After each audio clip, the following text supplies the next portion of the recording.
Hi everybody, my name is Sarah Knighton and I'm an accredited stained glass conservator. I work as studio manager at Holywell Glass in Somerset. I went through the application in 2017 and I've been accredited for 2.5 years now. I actually just submitted my first CPD recall, so feel free to ask questions about that at the end if you want. Chosen this project to show you today, Jordan's Shell House. Hopefully the pictures will keep you awake during the boring bits.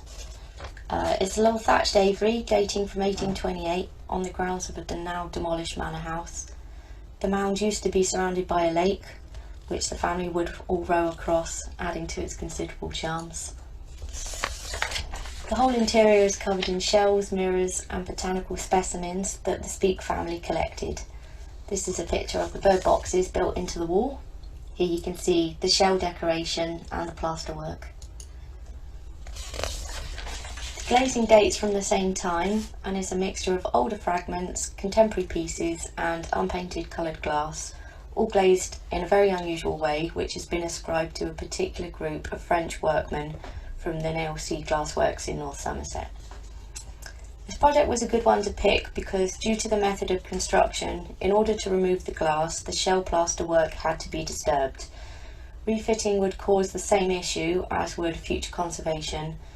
The ethical dilemma here is one aspect of the building should not be sacrificed for another.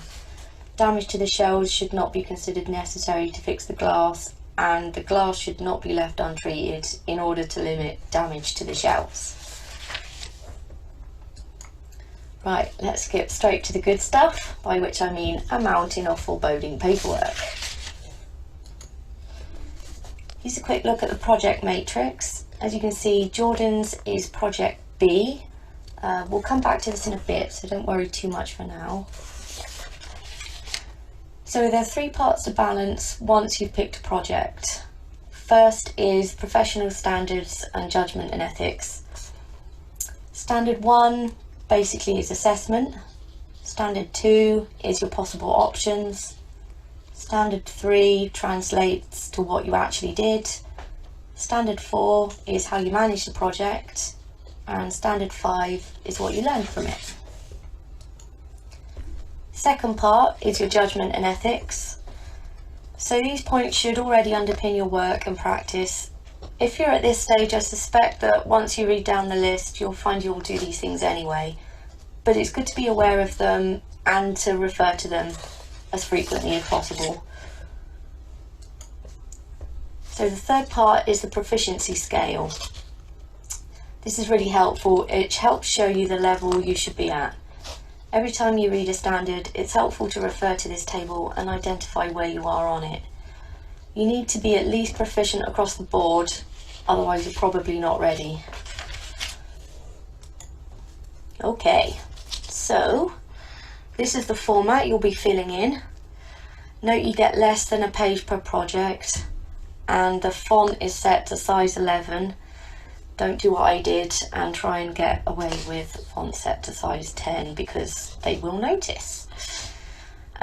This really becomes an exercise in saying a lot with a little. Give yourself enough time to properly mould this into shape. So if we break it down, the introduction is basically proving Standard 1. So Standard 1 is your assessment of cultural heritage. You need to understand the significance and context of the heritage, assess the physical nature and condition, assess the impact of the environment and potential changes, assess the implications of taking no further action, and report on it. So this is testing your knowledge, how you cope with understanding complexity, and your perception of context from the scale. Also needs to be interesting and hook the reader in. Note I've attributed about 1/3 of the space. The middle part should discuss Standard 2.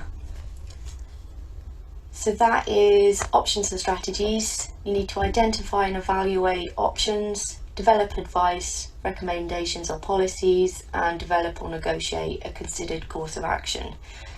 This is where you get to talk about particular conservation dilemmas and value judgments.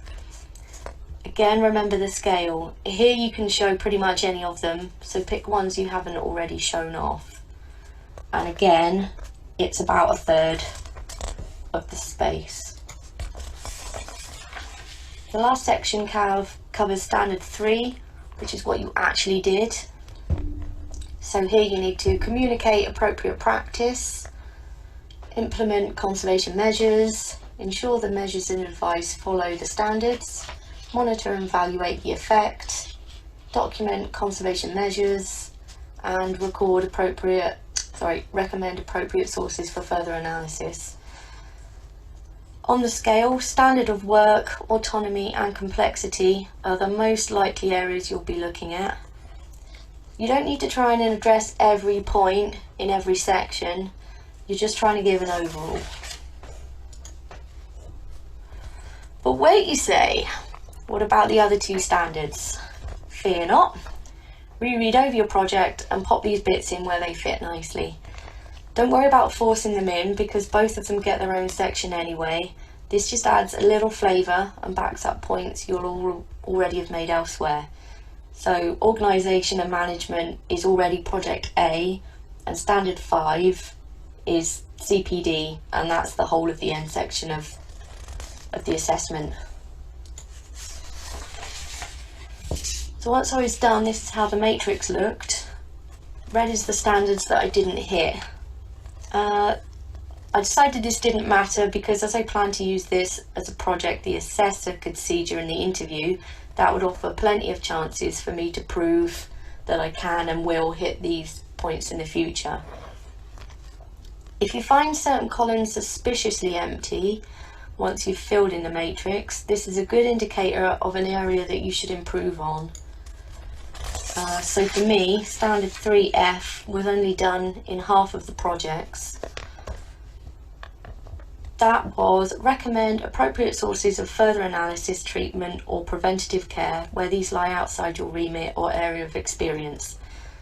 So is this because I didn't actually do this or because I simply picked the wrong balance of projects?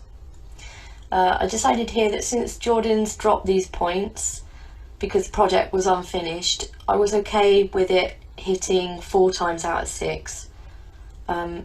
If you have trouble picking projects, choose ones that you feel more passionate about. That really does come across both in the paperwork and in the interview. So the last thing I wanted to say was that remember that your assessors are on your side. Many are probably already your colleagues. This is Emma Norris from Humphreys and Jones Sculpture Conservation. She worked on the shell decoration, repairing the plaster work and arranging the shells back into their original positions. She really helped me understand that I was talking to like-minded people rather than a school examiner. They want to read something interesting in your form about how you've successfully overcome obstacles rather than a paint-by-numbers box-ticking form. So that's it, all done, and thanks for listening.